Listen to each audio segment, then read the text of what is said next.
Welcome back to Investing Talk Podcast. Today, we're looking at energy fuels. As usual, before we start, subscribe, like, and comment to this video to support the show. So, getting right to it, we've been poring over a massive stack of recent earnings reports, institutional flow data, and analyst notes today. Yes, a lot of data. It really is. And our mission today is to figure out if this company is just, another mining hype cycle, or if it's the foundational bedrock of the next decade of United States clean energy. Right, because when you think about the future of green tech, your mind probably jumps straight to the visible stuff. Yeah, exactly. You picture solar panels shining on rooftops or massive wind turbines off the coast. Or the latest electric vehicles quietly rolling down the highway. But today, we are looking at the invisible subterranean backbone of all those technologies. And that invisible backbone is everything right now. It really is.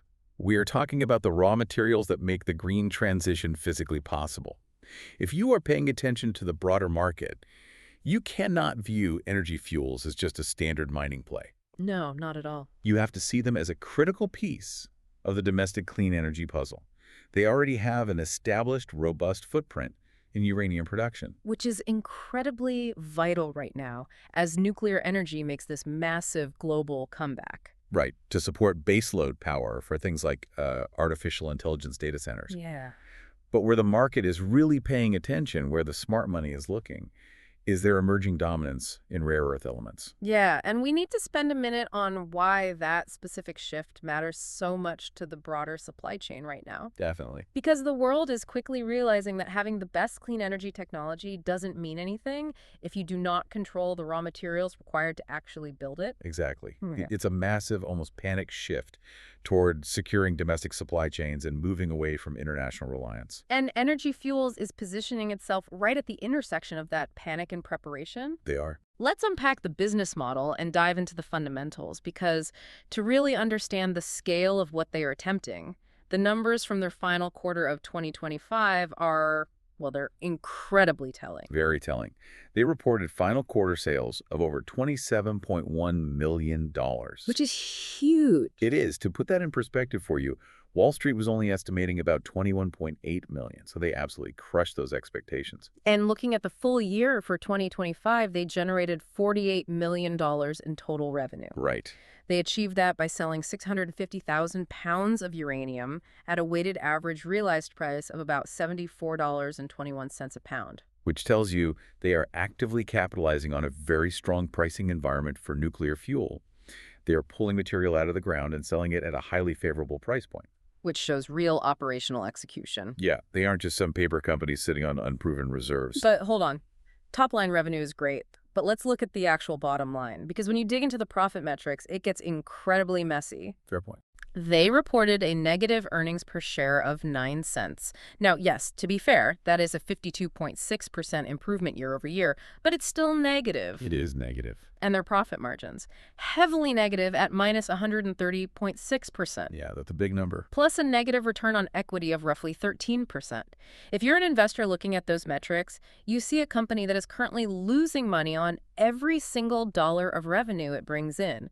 How is that not a massive glaring red flag for anyone focused on basic business fundamentals? Look, if we were looking at a mature consumer goods company or a software business, those margins would be terrifying. Absolutely terrifying. But you have to contextualize a negative 130% profit margin within their broader financial health and their specific strategic growth phase. Okay, walk me through that. What makes this company so unique and frankly so resilient is that they have a pristine, completely debt-free balance sheet. Wow, zero debt. Zero debt.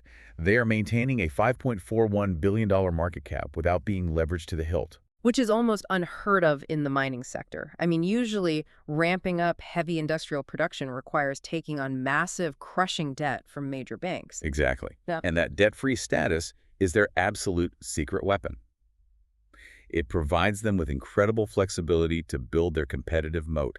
That is what those negative margins are currently funding. Ah, I see. They have been a leading United States uranium producer since 2017, but their true long-term advantage is how they are taking the cash from that uranium and shifting it into rare earth oxides. So specifically, they're producing the kind of refined rare earth materials qualified for permanent magnets. Yes, permanent magnets. And for anyone wondering why permanent magnets are suddenly the most important thing in the world, they are the essential, irreplaceable components inside electric vehicle motors and wind turbine generators.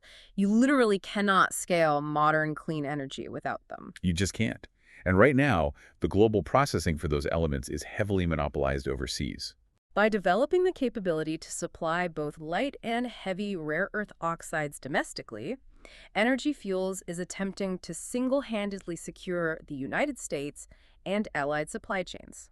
They're insulating the market against global competitors, like Chemico in the uranium space, and massive state-backed monopolies in the rare earth space. So those elevated production costs and negative margins we see right now, that's a direct byproduct of ramping up both their domestic uranium output and building these incredibly complex rare earth processing capabilities from scratch. Precisely. Because they are debt-free, they can reinvest their free cash flow directly into scaling up this massive physical infrastructure without diluting their shareholders by issuing millions of new shares of stock. So the fundamental story is a company spending heavy cash and running negative margins to build a massive, insurmountable domestic moat. Let's pivot to the charts and look at the technicals to see if Wall Street is actually buying that narrative. Let's do it. Because when I look at the recent price action, something wild happened in early March. On March 2nd, 2026, we saw a massive intraday surge.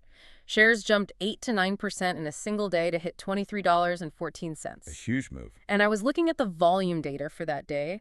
The volume spiked to nearly 5.48 million shares traded. That cannot just be retail traders day trading on their phones, right? What is driving that kind of institutional momentum? When you see a breakout accompanied by nearly 5.5 million shares in volume, it tells you that the big money is stepping in. That move represented major breakout momentum above two critical technical levels. Okay, what were the levels? The stock broke cleanly above its 50-day moving average, which was sitting at $20.38, and it forcefully cleared the 200-day moving average down around $17.22. For someone who doesn't stare at stock charts all day, what does breaking those two specific averages actually signal to the market? Think of moving averages as the market's collective memory. The 50-day moving average is your short-term trend, representing recent sentiment. The 200-day moving average is your long-term trend, the macro view of the stock. Right. When a stock is trading below those lines, the market is essentially suppressing it.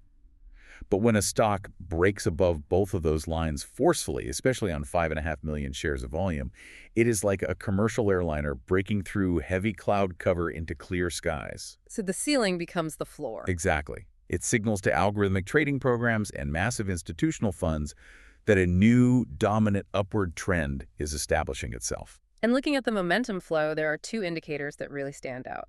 First, the 10-day simple moving average crossed above the 20-day simple moving average. Which is a classic bullish setup. Right. It simply means the extremely recent momentum is accelerating faster than the slightly older momentum. But the second indicator is the Williams percent R. It is currently sitting at minus 11.727. I see that number, but I don't inherently know if negative 11 is something to celebrate or panic over. I love the Williams percent R. It sounds like a terrifyingly complex mathematical formula, but it's really just a straightforward momentum gauge. Okay.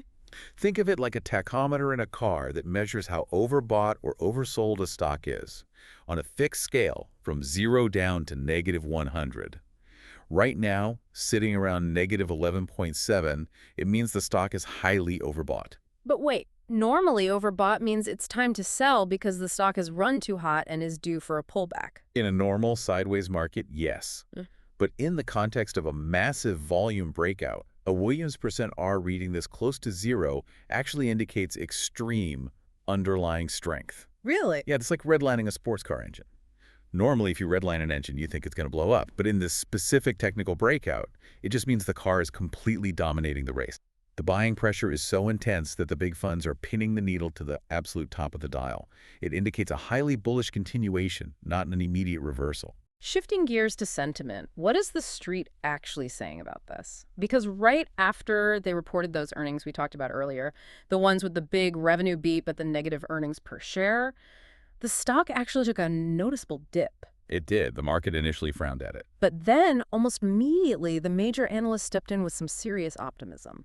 It's a classic case of the smart money looking past a short-term, knee-jerk reaction by retail investors who only read the negative EPS headline. Let's look at the heavy hitters who issued upgrades right after that dip. Sure. H.C. Wainwright stepped in and raised their price target to $27.25, maintaining a buy rating. Goldman Sachs went even further. They planted a flag with a buy rating and a $30 price target. $30? Yeah. B. Riley is sitting at a $27 target. Now, Roth is a bit more conservative. They upgraded to a neutral rating with a target of $15.50. But when you aggregate all of that analyst data, the consensus is remarkably strong. It sits at a moderate buy with an average target of $24.94. And notably, that is supported by 5 distinct strong buy ratings. Right. The institutional sentiment from Wall Street is clearly leaning heavily positive, completely driven by that revenue beat and the long-term clean energy infrastructure thesis. Wall Street is definitely buying the narrative, Mm-hmm. but we always have to look at both sides of the coin. While the institutions are aggressively upgrading the stock and setting $30 price targets, what are the actual insiders doing? And this is a massive red flag that you absolutely have to pay attention to. We saw significant insider selling back in December. Yes, we did. A director of the company sold over 110,000 shares at an average price of around $14.32. And it wasn't just a single isolated event. An executive vice president also sold off massive blocks of shares. That's a lot of volume from the inside. Now, as an investor, when you see the people running the company selling off huge chunks of their own stock at $14, while Wall Street is telling everyone else to buy it at $30, it naturally makes you raise an eyebrow. Are the insiders seeing something the analysts aren't? It is a totally valid concern. Now, insider selling doesn't automatically mean the sky is falling. Executives sell for all sorts of mundane reasons. It's true, like paying taxes. Exactly. They have to pay taxes, they are buying a new house, or they just need to diversify their personal portfolio so their entire net worth isn't tied up in one uranium stock. Yeah. But it's the lack of insider buying right now that is the real takeaway. We aren't seeing clusters of executives buying up shares on the open market to signal to the public that they think the stock is undervalued. Right, so you have this fascinating tug of war happening. Insider selling in the winter contrasted with aggressive, high-conviction analyst upgrades in the spring. And amidst all that quantitative data and analyst tug of war, there is a massive speculative catalyst floating around the market that we have to address. The rumor. Yes, the persistent rumors surrounding a planned acquisition of Australian strategic materials. If that rumor actually materializes into a finalized deal, it would be an absolute game changer. Framing it conceptually, acquiring Australian strategic materials would massively enhance their United States rare earth supply chain capabilities overnight. It would instantly give them access to critical metals and advanced alloys that are directly needed for those permanent magnets we discussed earlier. It is a speculative play right now, sure, but it perfectly aligns with their stated strategy to secure allied supply chains and break the international monopoly. Which means all eyes are going to be hyper-focused on their next major event, which is the Q1 2026 earnings report coming up in late May. That is when institutional investors will be demanding confirmation on either the acquisition rumors or, at the very least, a highly detailed update on exactly how fast they're commercializing their rare earth processing facilities. So the current sentiment is a volatile mix of high analyst expectations, insider caution, and massive strategic speculation. Let's play devil's advocate and look at the bear case. We have to. We can't just get swept up in the bullish narrative of green tech monopolies and algorithmic breakouts. We have to ground ourselves in the risks. Exactly. We have to do a harsh reality check on the valuation. Because as much as the growth story and the technical breakouts are intoxicating, the valuation is stretched to the absolute limit. It is incredibly expensive right now. Let's look at the forward price-to-sales ratio. It is sitting at a whopping 45.35. For context, the industry average is just 5.23. That's huge premium. Let's ground that in reality for a second. If I buy a local coffee shop making $100,000 a year in sales, a 45 times ratio means I'm paying $4.5 million for that single coffee shop. Which is crazy. Right. That means I am pricing in the expectation that this one coffee shop is going to rapidly expand and take over the entire city. Is Energy Fuels really guaranteed to take over the entire domestic market? That implies the market has already priced in years of flawless, explosive, completely uninterrupted growth. That is the quintessential growth investor's dilemma. You are paying an incredible premium for a future that is undeniably bright, but still carries immense execution risk. The stock has seen massive 361% year-to-date gains. 361%. Yeah.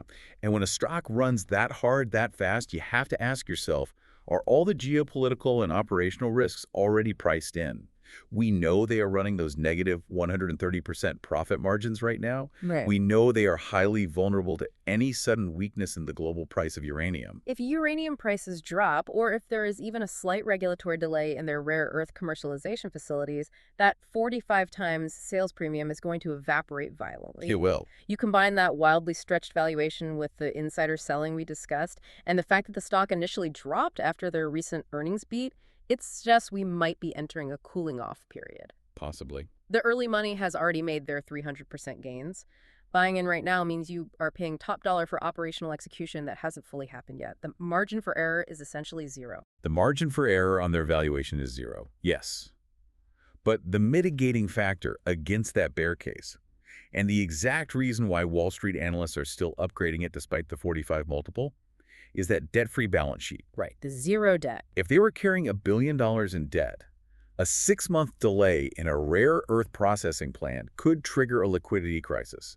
They would have crushing interest payments threatening to bankrupt them. But because they are debt-free, they have the financial runway to survive a market cooling-off period or a temporary dip in uranium prices without having to panic. So we have an incredibly expensive stock with a pristine balance sheet running negative margins to build a domestic monopoly in a sector that is vital to both national security and the global energy transition. All right, bringing it all together, what's our final verdict? After synthesizing the fundamental revenue beats, the massive technical volume breakouts, the incredibly bullish analyst sentiment, and weighing all of that heavily against the very real, very stretched valuation risks, we arrive at an official bullish score of 8 out of 10. An 8 out of 10. That is a high conviction score, even while staring down a 45 times sales multiple. It is. And here is the elevator pitch for why the data supports that score.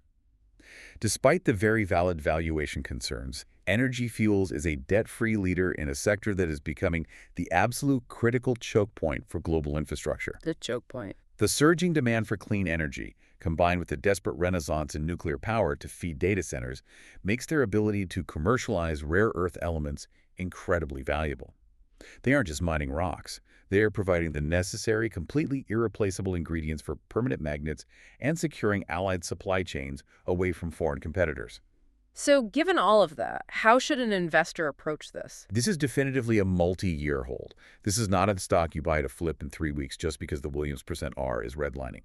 You hold this to capture the strategic long-term supply chain victories as their rare earth commercialization fully comes online and scales up over the next few years. It is a fascinating dynamic, and it leaves you with a wild paradox to mull over as you watch the markets this week. To save the environment from carbon emissions, we have to massively increase the amount of the earth we dig up, process, and mine. Yeah, that's the reality. We need more uranium and more rare earth metals than ever before in human history to build these green technologies. Are we culturally and economically prepared for the massive industrial and environmental cost of the clean energy cure? Think about that paradox next time you see a sleek, new electric vehicle on the road. It's the defining contradiction of our era. The green transition requires getting our hands incredibly dirty. Well said. As usual, before we sign off, make sure to subscribe, like, and comment to this video to support the show. Let us know your thoughts on the clean energy transition in the comments below. Thanks for joining us, and we'll catch you on the next one.